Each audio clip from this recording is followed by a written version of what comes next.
Hey guys, it's Cheer, and in this episode of What's in My Pack, I'm going to be talking about my pack itself. So when I hiked the PCT in 2019, I used a Hyperlite Windrider. It's a 3400, which means it's a 55-liter pack. And there's so many reasons why I chose to use this pack. I actually tried a couple others before I came to this one to use for my long distance hike. So there are many reasons why, and I will go over that right now. First reason, and this was the biggest reason why I chose to use the Hyperlite on trail, was it is waterproof.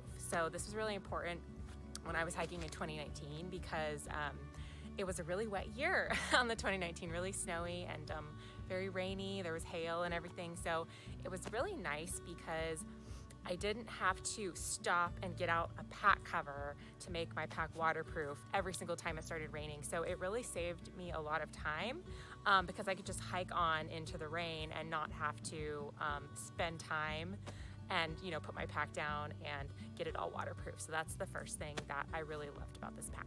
The second thing I loved about this pack is it's very lightweight. So this is just under 2 pounds. The white color, it comes in 2 colors. So the white color, for whatever reason, is just under 2 pounds. And the black color is just at 2 pounds. So not a big difference, but I chose the white because it was also a little bit cheaper. So yeah, very lightweight. And it is a frameless pack. And so we'll go into the intricacies of that in a second. But I really liked how it was very, very lightweight. The third thing I loved about this pack is it was really durable on trail, and so I never had to get anything repaired, which was amazing. I thought this pack would be done after my trek, but it's still going strong even after hiking the PCT, so no repairs needed for such a long hike and even after that. Last thing I loved about this pack is it was extremely comfortable as long as I packed it right. So I saw a lot of hikers with like rubbing where their hip belts were or on their shoulders, and I got no rubbing whatsoever. So really, really comfortable while hiking too. Things to keep in mind with this pack, and they're really not that bad, but since this is a frameless pack and it's so lightweight, you have to make sure you pack it right. So I had to kind of figure out how I needed to pack it in order for it to be the most comfortable on my shoulders and my hips. So I had to usually pack the heaviest things on the bottom and the lightest things on the top.